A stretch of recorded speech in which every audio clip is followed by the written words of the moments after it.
Hi guys, today's lesson is turning around. It's from 2 Samuel chapter 12, verses 1 through 9 and 13 through 15. The key verse comes from verse 13. David said to Nathan, "I have sinned against the Lord." Nathan replied, "The Lord has taken away your sin. You are not going to die." God's Word. The Lord sent Nathan to David. When he came to him, he said, "There were two men in a certain town, one rich and the other poor. The rich man had a very large number of sheep and cattle, but the poor man had nothing except for one little ewe lamb he had bought. He raised it, and it grew up with him and his children. It shared his food, drank from his cup, and even slept in his arms. It was like a daughter to him. Now a traveler came to the rich man, but the rich man refrained from taking one of his own sheep or cattle to prepare a meal for the traveler who had come to him. Instead, he took the ewe lamb that belonged to the poor man and prepared it for the one who had come to him. David burned with anger against the man and said to Nathan, "As surely as the Lord lives, the man who did this must die. He must pay for that lamb 4 times over, because he did such a thing and had no pity." Then Nathan said to David, "You are the man. This is what the Lord, the God of Israel says. I anointed you king over Israel, and I delivered you from the hand of Saul. I gave your master's house to you, and your master's wives into your arms.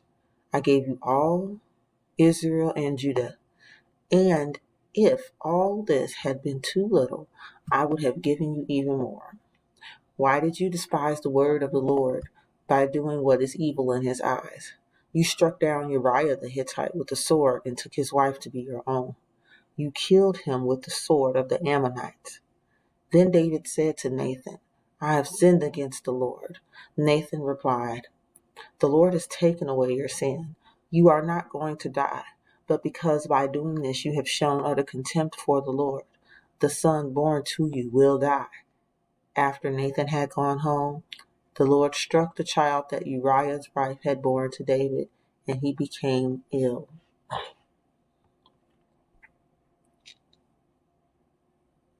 Bible story. In the scripture verses for today, the Lord sent the prophet Nathan to tell David a story about two men in a certain town. One man was rich and the other was poor. The rich man owned many sheep and cattle. The poor man owned only one small lamb. The poor man took very good care of his lamb. In fact, he treated it like one of his children.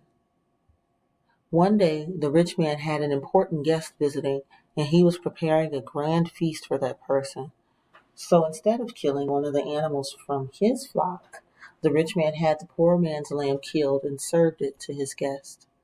David was very angry after hearing the story. David said that anyone who would do such a thing deserved to die.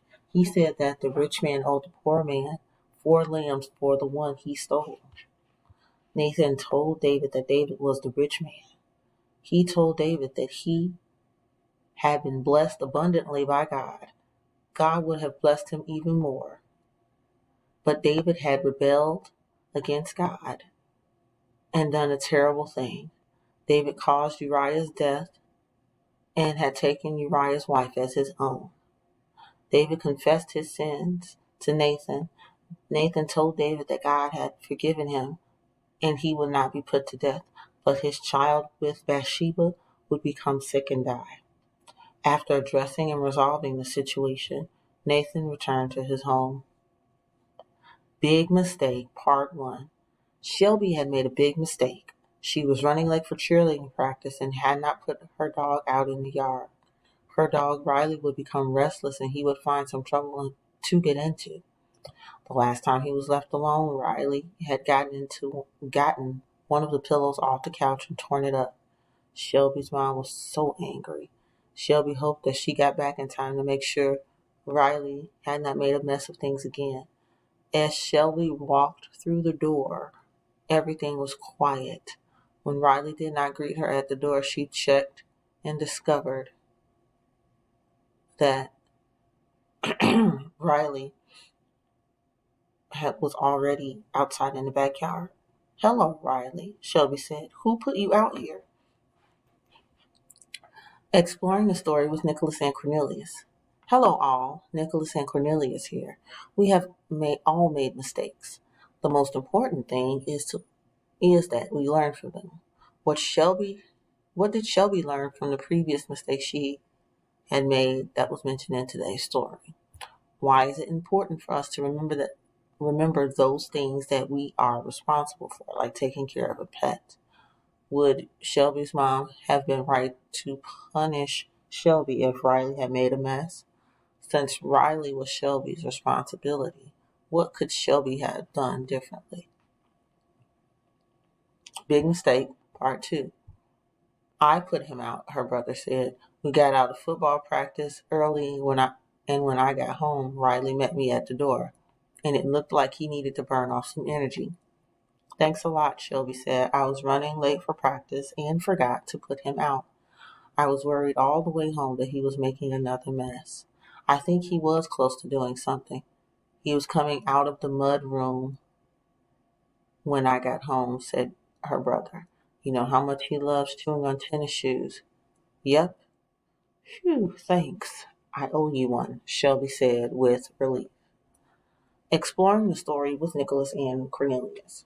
While it is easy to forget to do something, we have to be especially careful when we are responsible for another living being, like a pet. If her brother had not gotten home in time to help her out, Shelby might have faced another outcome. It doesn't matter whether that living thing is a person, a pet, or a plant. We have to take our responsibilities to care for the person or thing seriously. Let's pray. Our Father, who art in heaven, hallowed be thy name. Thy kingdom come, thy will be done on earth as it is in heaven. Give us this day our daily bread, and forgive us our trespasses, as we forgive those who trespass against us. Lead us not into temptation, but deliver us from evil. For thine is the kingdom, the power, and the glory, now and forever. In Jesus' name, amen. See you guys next week.